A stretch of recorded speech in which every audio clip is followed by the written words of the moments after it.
Good morning. Good morning. Okay, that's it. What do I bring? 3 zeros.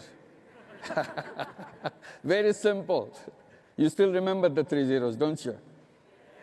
Zero poverty, zero unemployment, and zero net carbon emission. So these are the 3 zero. That's what I have defined for myself. That's the world that I would like to be involved with and make it happen. It's my choice, defining it, and act for it, work for it, so that you can make it happen. And probably you will have your zeros too, whichever way you define, but you have to define something. This is the kind of world that I want. This is your choice. You don't have to consult to make a decision. Of course, you need advice, you need consultation, but decision is yours. Create that world that you want. Well, defining something is imagination. You can do it.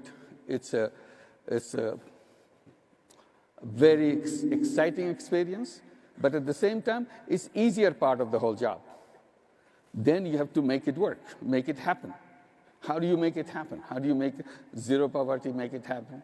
How do you make zero unemployment make it happen? How do you make the zero net carbon emission make it happen? And I mentioned something that we are struggling against a very powerful wave of wealth concentration. So when all the wealth is sucked in one direction, and then you want to create a world with zero poverty and etc., that makes it extra difficult how to make it happen. You must have heard many times our goal is something globally, we say that repeatedly, that nobody to be left behind. That's a great goal, nobody to be left behind. And we all believe in it. And I try to point out the system that we built around us and we participate in every day, it is a system which is designed to leave people behind. And that's what the wealth concentration is all about, keeping people behind. So we are struggling against a big machine which is designed to leave people behind, and we are saying we want to do something not to leave anybody behind. That's a big mismatch. So you have to work on the system, on the machine itself. So that machine has to change its habit of leaving people behind and sucking up all the wealth to the top. How do you do that? So that's what I was trying to see and struggling with it. And I came up with some things, one after another. When you look at things at a very close range, it's not as difficult as you think when you read about it, when you hear about it. Oh, it's so difficult. But you come close to it, it looks like fairly easy. It's not as difficult. After all, we are dealing with human beings. It's not something they don't have any skill, they don't have any energy to participate in your effort. So that's what I was trying to see if I can make little efforts and do that. And I got excited. Yes, it works. And in the process, I created lots of such enterprises that I thought could be done to address those issues. Then I started seeing something which I never thought before. The system we built has a major flaw. I struggled with two major flaws, and that's what I wanted to share with you. Probably you may look into it yourself. One flaw is in the whole system, which we call a capitalist system, the basic assumption behind the whole system is every human being is driven by self-interest. This is part of the whole system. Every human being, you, me, and everybody, is driven by self-interest. And there is nothing else. So we keep on repeating that thing, self-interest-driven economy, and self-interest translates into greediness. It becomes extra greediness and everything else. Forget about everybody else. What struck me, this is a very narrow interpretation of a human being.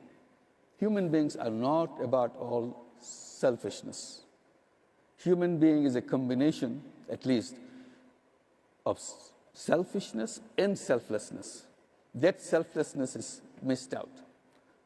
And why? The moment I introduce it, suddenly it looks like it's a completely different world.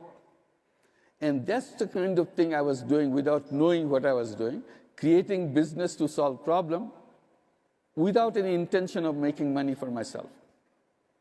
So what did I do? I dismissed one basic feature of the capitalist system, making money, making profit. I dismissed it in my work and created business to solve problem, not create a business to make money for myself. So that is a departure I saw. And then I raised a lot of debate about it. People start arguing against it. So I tried to give it a name so that people understand what I say. I call it social business and define it by saying it's a non-dividend company to solve human problems. It's a company, it's a business. We sell a service or sell a product just like any business does, but for a purpose different from the other kind of business. The purpose is very clear. We want to solve people's problem. Suddenly people question that because they cannot imagine how a person who is supposed to be self-interest-driven person, personal interest-driven person, can do something for interest of other people. I said, because every person has that aspect too. So any human being can do both kinds of business. Business to make money, business to solve problems.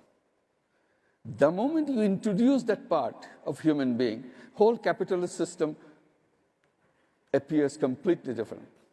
Suddenly, same human being can do both things. It's up your choice. How much of you do this, how much of you do of the social business. Why social business is important in the context of what I said about the wealth concentration? It's important. The moment you come into social business, there is no sucking the wealth to the top because nobody's taking any money from it as a profit. So all social business works against the concentration because if I don't take any money, there's no question of me getting wealthier and wealthier. So that is a kind of a counter force that we immediately introduce in the system and make it happen. And it relates to many other issues, which I'll postpone for a while. And then I get into another problem. This is interesting for you also. Both are interesting for you, not just one. When I was doing the microcredit, I started lending money to poor people, particularly poor women. They're not only poor, they're all from rural areas of Bangladesh when I started. They are totally illiterate, cannot read, cannot write, nothing. But it started that. But we wanted to make sure that children do not repeat the same fate as their parents of remaining illiterate. So we make all our efforts through our institution, which we call Grameen Bank, to make sure all the children of Grameen families go to school and continue in this education system. We gave them scholarships, we gave them education loans, and so on.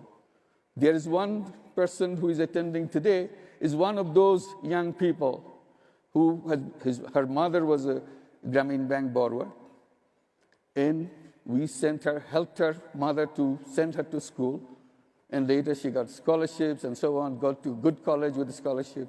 Then she got a scholarship to go abroad in the United States.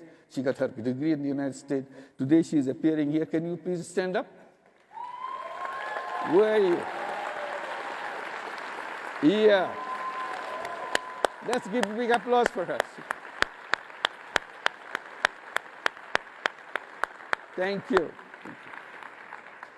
So that's how she's here, but many other people are, many other places who came from the same families or poor families, but given the education, they continue to go up. But others who finished, these are hundreds of thousands of young people, millions of young people, they keep on complaining. what is the use of having education? And there's no job. When it kind of hit my heart, that is, what is the meaning of education? There is no job. I thought for a while, and I started responding to that. I said, why do you look for a job? Why are you looking for a job? They got very puzzled. Everybody looks for a job. What's wrong with it? They didn't say that. Then I said, forget about job. Job is absolutely wrong idea. This should have ended long before in the previous century. But somehow still that wrong idea has continued to come to Bangladesh and got you worried about it. The real thing should be you tell yourself again and again that I'm not a job seeker, I'm a job creator. And act like a job creator, think like a job creator, so that you can feel big, you can feel strong. If you're looking for a job, you feel small because you are at the mercy of other people. You are an entrepreneur, that's what you are. Then I started telling them, look, your mothers,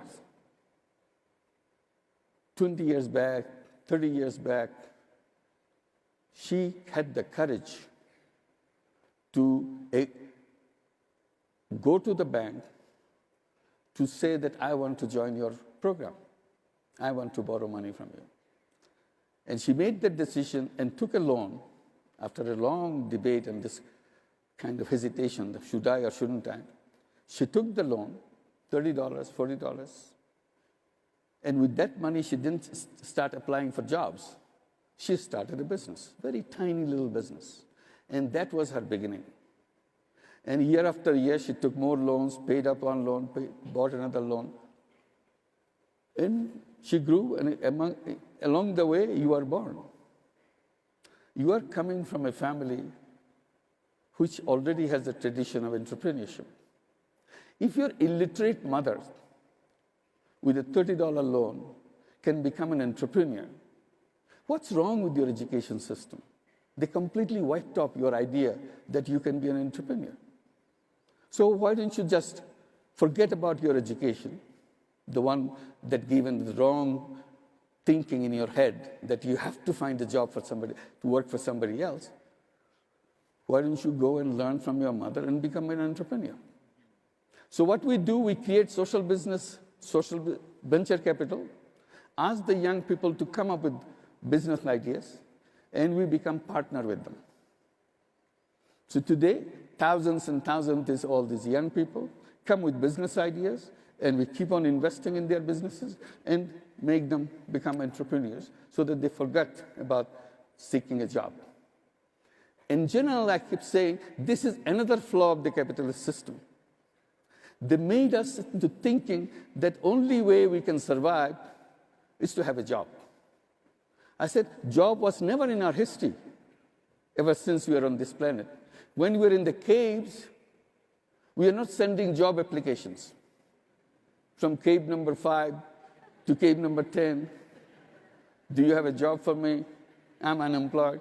The concept of unemployment didn't exist because there is no reason why any young person with full of energy, full of creativity, at the peak of his and her creativity, sitting idle, doing nothing, explaining that I am unemployed, so I'm not supposed to work.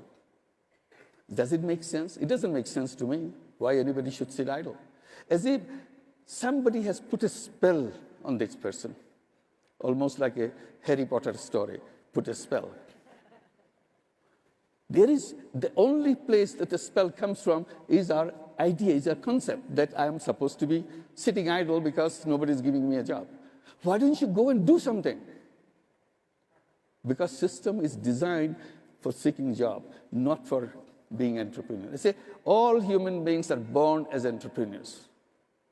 Human beings are not born to work for somebody else. The moment you introduce this concept, suppose we all become entrepreneurs, will there be wealth concentration left? What's your guess?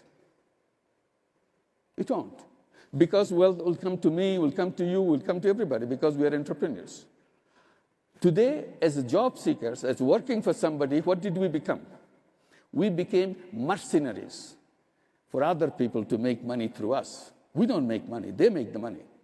And we pass on the money to them, and they become multi-billionaires and big people, and we complain all the wealth is going there. Who is helping them? We help them. They themselves cannot get to all this wealth because there's no mechanism. So if we become entrepreneurs, suddenly all the problem starts resolving. So ask yourself before you leave Bogota, would you be an entrepreneur or be a job seeker? Tell your friends, tell your brothers and sisters that there are two options. You can be a job seeker or you can be an entrepreneur. And the moment you have these options, many will go for become entrepreneurs, provided we can create financial system to go with it. Once you get into it, financial system has to come around to support it so that you can go into it. So with 3 zeros, today it looks like impossible thing because the system that we created made it impossible. So as I was explaining, all impossibles has to become possible. That's what the human beings are all about. That's what you are all about, making impossible possible. Don't settle for little things. Go for big things because you are created for big things. Don't compromise yourself. Thank you very much. Thank you.